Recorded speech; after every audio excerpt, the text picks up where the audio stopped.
ٹھیک ہے, exceptions are their.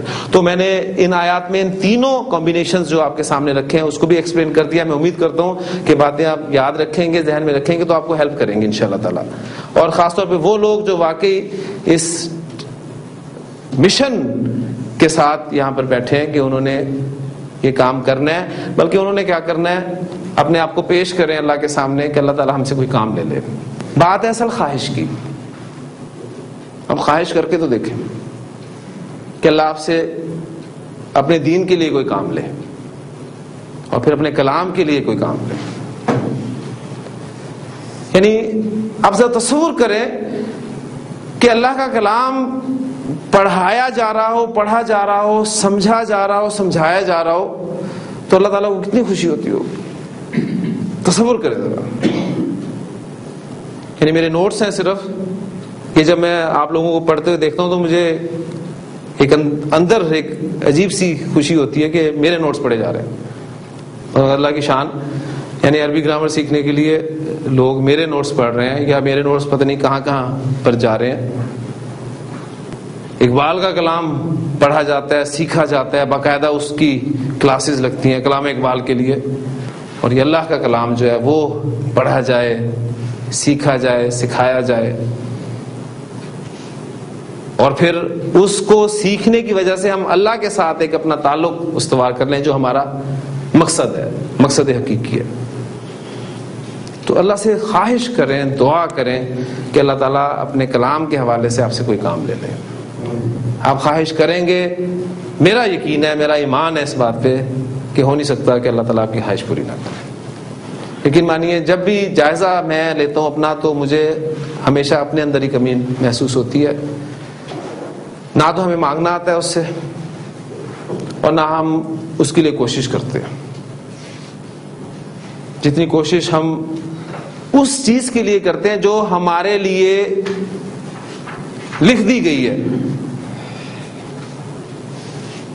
طے کر دیا گیا ہے ہمارے لیے, اس کے لیے ہم اپنی بہترین اوقات صرف کرتے ہیں, اپنی بہترین صلاحیت صرف کرتے ہیں. اور جو بچا کھچا وقت, باسی طبیعت, بورنگ اوقات, وہ ہم خواہش کرتے ہیں کہ دین کے لیے ہم لگا دیں. اور پھر رونا سب کا ایک ہی ہوتا ہے کہ دین ہمارا ترقی نہیں کر رہا. دین کیسے ترقی کرے گا؟ ہم اپنے اعلیٰ ذہن, ہمیں سے جو بھی یہاں پر بچوں والے بیٹھے ہیں, اگر وہ اپنے بچوں پر نظر ڈالتے ہیں تو وہ دیکھتے ہیں کہ ان کا کوئی نہ کوئی بچہ ایسا ذہین ہے, اور اس کے بارے میں ان کی پلاننگ ڈیفینیٹلی یہی ہوتی ہے کہ وہ اسے کوئی دنیاوی طور پر ٹاپ کا انسان بنانا چاہیں گے. کوئی ڈاکٹر بنانا چاہے گا, کوئی انجینئر بنانا چاہے گا, کوئی کمپیوٹر کا دور ہے اس فیلڈ میں لانا چاہے گا, کوئی کچھ بنانا چاہے گا. لیکن کتنے لوگوں کے دلوں میں یہ خواہش پیدا ہوتی ہے کہ ہمارا یہ ذہین بچہ جو ہے وہ عالم دین بنے.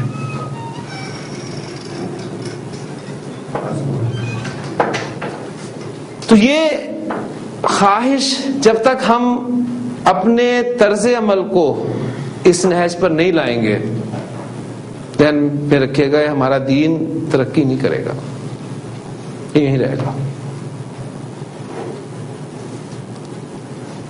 قربانی مانگتا ہے دین, ذہن میں رکھیے گا. دنیا کمانے کے لیے آپ کو قربانی دینی پڑتی ہے, اپنی نیندیں حرام کرنی پڑتی ہیں, اپنا آرام, طبیعت بھی خراب ہو تو آپ جاب پہ جاتے ہیں, اپنی دکان کھولتے ہیں, نیند جتنی مرضی ہے, ساری رات کے جاگے ہوں آپ دکان پہ جائیں گے, آفس جائیں گے, کیونکہ آپ کو پتہ ہے کہ اگر یہ نہ کیا تو ہمارا سلسلہ نہیں چلنا.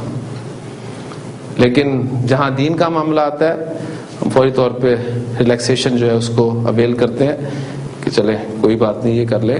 تو یہ سب باتیں مقصد صرف یہ ہوتا ہے کہ اللہ کرے آپ میں سے کچھ لوگوں کو اللہ ہمت دے اور وہ یہاں پر آئیں, میری جگہ مجھ سے اچھا کام کریں, اور میرے لیے بھی اور پھر اپنے لیے بھی صدقہ جاریہ جو ہے بنے. واللہ بما تعملون بصیر, اور یہ اس پھر ردم کو، اس خوبصورتی کو قائم کرنے کے لیے واللہ بصیر بما تعملون کو جو ہے وہ اس طریقے سے بیان کر دیا. اب یہ ما تعملون، ما استفہامیہ، تم کیا کرتے ہو، یا ما موصولہ، جو تم کرتے ہو. اور یہاں پر وہ موصولہ کے طور پہ استعمال ہوئے کیونکہ ما استفہامیہ اور من استفہامیہ موصولہ کے طور پہ بھی استعمال ہوتے ہیں. یا تو اس میں موصول الذی، وہ پورا گروپ، پورا چارٹ استعمال ہوگا اسماء موصولہ کے طور پہ، یا پھر ما یا من، یہ اسماء جو ہے اسماء استفہام موصولہ کے طور پہ استعمال ہوں گے. لہو ملک السماوات والارض، آسمان و زمین کی بادشاہت اسی کی، اسی کی، اس ہی کی ترجمہ میں کیوں کر رہا ہوں، قائم مقام خبر آپ کا مقدم کر دیا گیا. اسی کی ہے آسمانوں اور زمین کی بادشاہت. وَإِلَى اللَّهِ تُرْجَعُ الْأُمُورُ. اب آپ دیکھ رہے ہیں علامت مضارع آپ کی تا ہے لیکن پیش آ رہی ہے. یہ جو آپ کے سامنے کمبینیشنز لکھے ہوئے، علامت مضارع کہیں بھی آپ کی پیش والی نہیں ہے. تو اس کا کیا مطلب ہے؟ اس کا مطلب ہے کہ یہ یفعلو والا وزن ہے. اور یفعلو کا وزن کون سا ہے؟ یہ مضارع مجہول کا وزن ہے.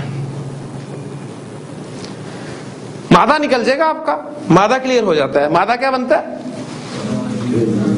را، جیم، عین. ٹھیک ہے، اس کو ڈکشنری آپ کی مدد کرے گی. میں تھوڑی سی مدد کرتا ہوں آپ کی. باب ذوات سے استعمال ہوتا ہے. کیا بنے گا اس کا ماضی مضارع؟ بنا دیں. رجع یرجع، ضرب یضرب، رجع یرجع. رجع یرجع کے معنی ہوتے ہیں لوٹنا یا لوٹانا. اس کے دونوں معنی ذہن میں رکھیے گا، لوٹنا یا لوٹانا. اچھا آپ دیکھیں، لوٹنا فعل لازم ہے اور لوٹانا فعل متعدی ہے. ایسے ہے نا، میں لوٹا لازم، میں نے کتاب لوٹائی متعدی. تو ذہن میں ایک سوال تو نہیں پیدا ہو رہا کہ یہ کیا بات ہوئی، ایک ہی فعل جو ہے وہ لازم بھی استعمال ہو رہا ہے، متعدی بھی استعمال ہو رہا ہے. ذہن میں سوال پیدا ہو رہا ہے؟ اگر ہو رہا ہے تو بہت انگریزی پڑھی ہے آپ نے، انگریزی میں آپ اکثر اس طرح کرتے ہیں.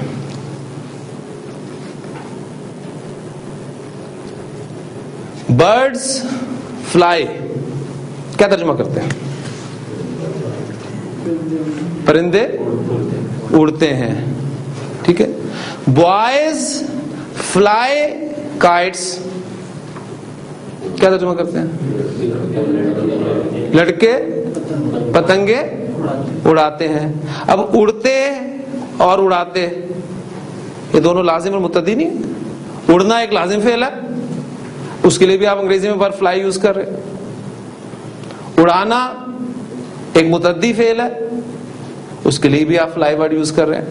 تو انگریزی میں جب ہو سکتا ہے تو عربی میں کیوں نہیں ہو سکتا؟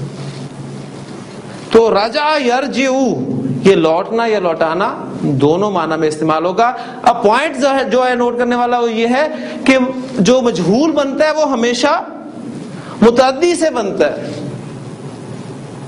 ٹھیک ہے، اس لیے ترجع یہ لوٹانا کے معنی میں استعمال ہوگا یہاں. کلیئر؟ علامت مضارع تا ہے.